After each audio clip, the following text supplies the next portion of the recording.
We have a massive update coming out of the KHL that has huge implications for Ivan Demidov and the Montreal Canadiens, as there's now one more level of separation between the KHL and the Russian Federation, meaning Kent Hughes will probably have an easier time bringing over Demidov very soon. We're also going to get into Arber Kaliyev, a former very highly ranked prospect with some really good goal scoring numbers at the junior level, and how he is linked to a trade with the Montreal Canadiens. That plus much more on this episode of Habs Digest. Before we get into that stuff, Jesse, though, I want to start with this, and this was Marc Dumont doing some tier rankings of the Habs prospects, and I just want to say the Habs are almost there. They almost have a perfect prospect pool. I think the only thing we can ask for at this point is maybe one or two more guys that could project to be real true top six guys, but even that might just be getting picky. But I want to show you just the top two tiers of what Marc Dumont had to say, and it's very interesting. So we're going to start with tier one, which is just straight up pretty simple players with elite talent, potential game changers. There's a nice paragraph you can read there talking about Habs fans can sleep soundly.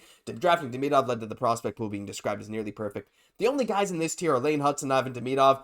I would put Demidov at the top of that tier, Hutson at the bottom. It doesn't really matter. Only two guys with elite talent. And the other one, Jesse, is the high-end talent likely to make the NHL. This is where we might get some more controversy with Joshua Roy, David Reinbacher, Michael Hage, Jacob Fowler, and Owen Beck. Now, that's a big range of, tiers of prospects, of quality of prospects. I wanted to get your first thoughts on this. Now, why did that pop up again? I want to get your first thoughts on this.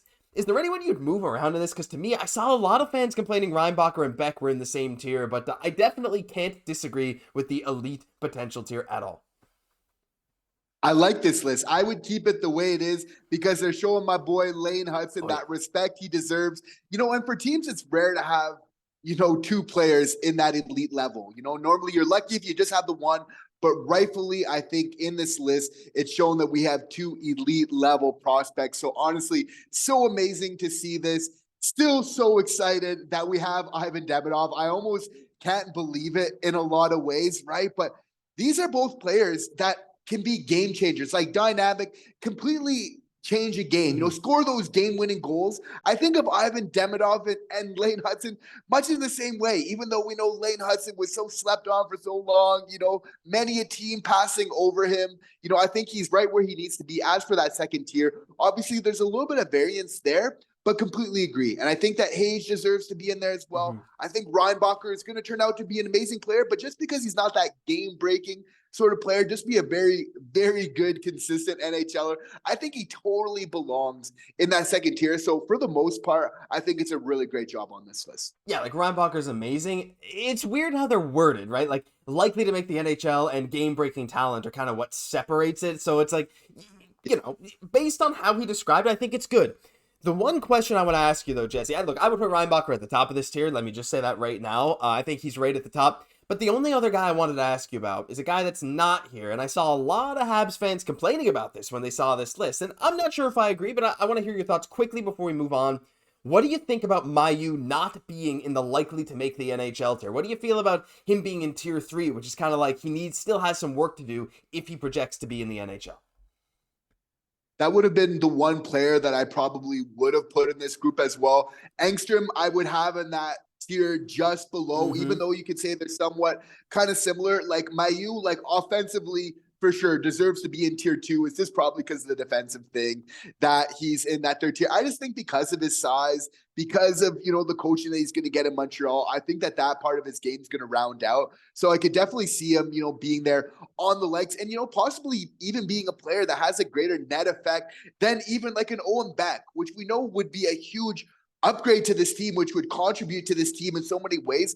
Logan, again, is one of those players that he has those dynamic sort of qualities where he can really affect a game, right? So interested to see where this will all shake out. But yeah, Logan, I think we're going to see him start to climb up some of these rankings. For sure. It's going to be very interesting to follow. But we're going to move on quickly. We got a lot of stuff to get into in this video, and I want to talk about this trade rumor. Now, if you guys watched yesterday's video talking about David Savard, well, from that same list from Dave Pagnotta at the fourth period, there was a couple other players that had Montreal as one of these teams that was reportedly linked to them in terms of trades. And, one certain player I'm going to bring up now, and that's Arber Kaliyev of the Los Angeles Kings. Now, Kaliyev is only 23. He's a restricted free agent. And Montreal is one of 5 teams reportedly linked to him. He wants a trade and an opportunity for more ice time and responsibility on another team. The Kings will try to make that request a reality this offseason and prefer to package him in a deal for an upgrade on the roster. Now, Kaliyev, Jesse, coming into the NHL, was very highly touted for his goal-scoring ability, but he really hasn't shown it at the level we would have wanted, especially this past season, with only 15.7 goals in 51 games.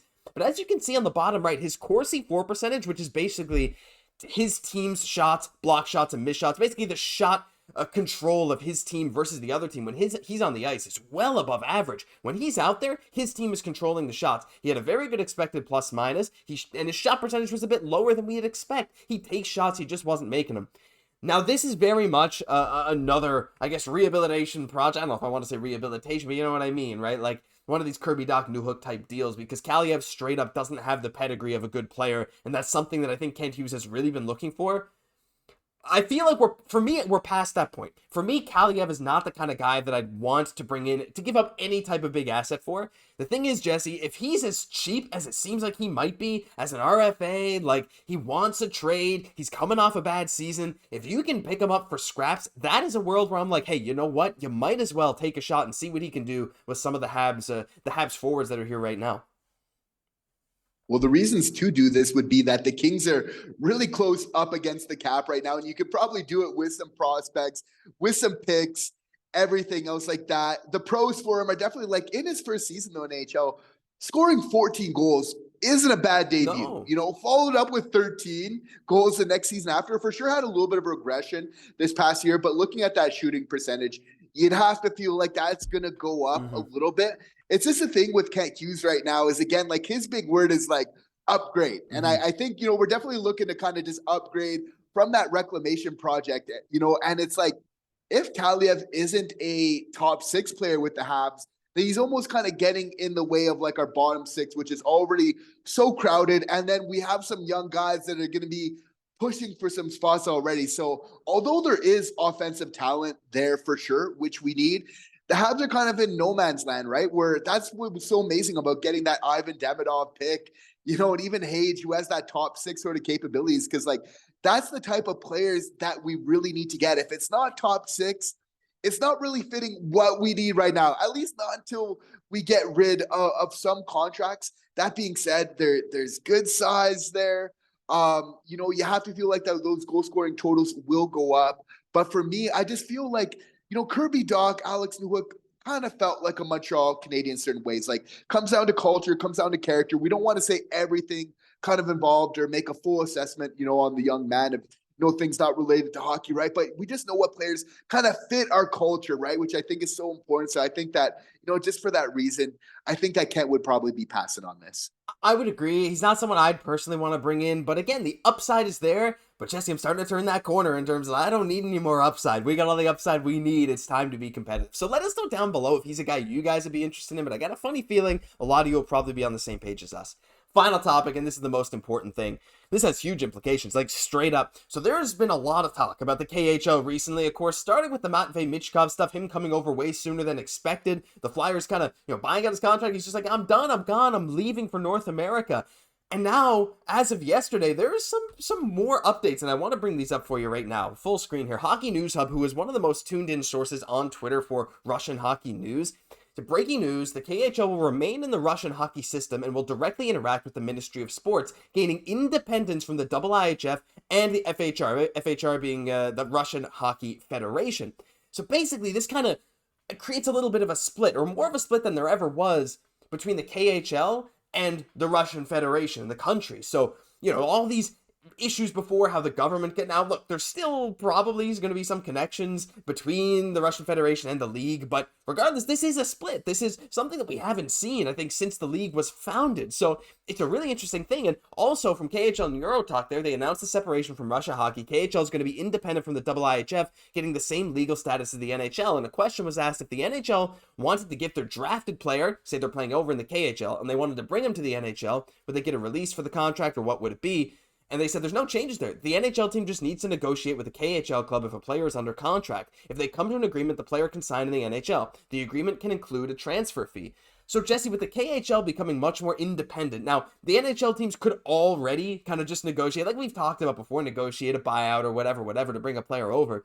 But now it feels like these hoops, these worries are just, it's getting easier than ever to bring a guy over. And I'm seeing a lot of people already saying, why not just bring Demidov over as soon as possible, as soon as during this season, if possible. I mean, the Habs also have some other Russian prospects we'll get into, but to me, this is just like, such good news, especially for a Montreal team who does have a couple of prospects stashed over in Russia.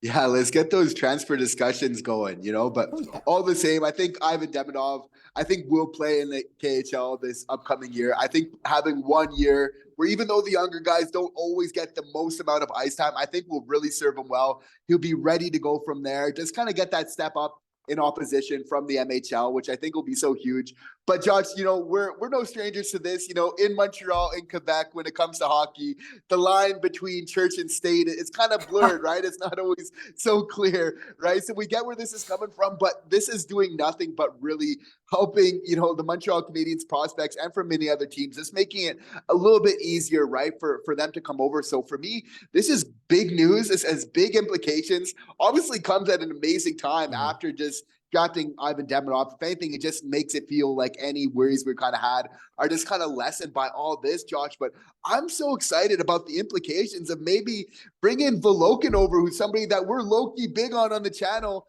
and also fan favorite Bogdan Konyushkov over here sooner than later. Josh, what do you think about this? Because for me, I'm really excited about it. Oh man, me too. Like, these are the two guys that we've loved to talk about. I mean, more so Bogdan than anyone else, the Bug Dominator. He's just amazing. I have seen a lot of people questioning whether Bogdan would even come over to North America because he's already the captain of his team. He's probably going to get a big contract. He's quite a good point getter in the KHL for a defenseman, but I mean, I know he's not the biggest guy. He's 5'11". You don't know how he's going to translate to the NHL, but he has leadership qualities. He has scoring potential. He has a lot of stuff, and I think the Habs would be remiss if they didn't make an effort to bring him over, though his contract does run for another 3 years.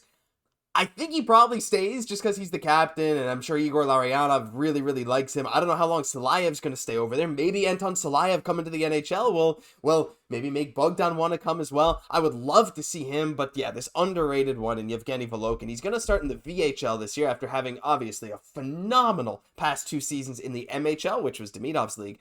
But going to the VHL, which is the minor league for the KHL, VHL is the same as the AHL, basically, if we're talking Russia versus North America. I'm super excited for Volokin, Jesse. He's only 19. I'm excited to see what he can do this year. And one of those sneaky guys that you never know could maybe come over to Laval if he has another really strong season. We're talking maybe 2-3 years down the road. But again, just having this more independent KHL, I think bodes very well for Montreal. Yeah, for sure. And you know that Jacob Fowler's keeping an eye on this because Volokin is one of those guys that I feel could kind of push. I don't know if he's at Fowler's tier right now, but I feel like it's one of those guys that could low-key kind of compete with them, right? And kind of push them there, right? We know we already have some good young goalies, starting in Montreal for us, but, the future's really now, right? And just having this news that it's going to be easier for some of these great players that we've drafted, especially Bogdan being such an incredible late riser, just, anything that really helps get him here to Montreal just a little bit sooner, even if it's not this year, but maybe we start thinking about it more for the beginning of next season, I think would be absolutely phenomenal for the Habs. Super excited. Let us know your thoughts down below on what implications this has, not only for now, but also for the future of Russian picks in the NHL, KHL picks, because it's not just the Habs. This has league-wide implications. It's a really, really cool thing, and honestly, it's really exciting to see. But that'll do it for this episode of Habs Digest. Thank you all, if you're watching at this point, for 13,000 subs. I asked yesterday to get a few more subs to get there. We did it. So if you're still watching at this point in the video, a special thank you to you for sticking around and for being one of those 13,000. I hope, because if you're not, hit the button down below now. I'm Josh Gosse, my co-host, Jesse Poirier. We'll catch you in the next one.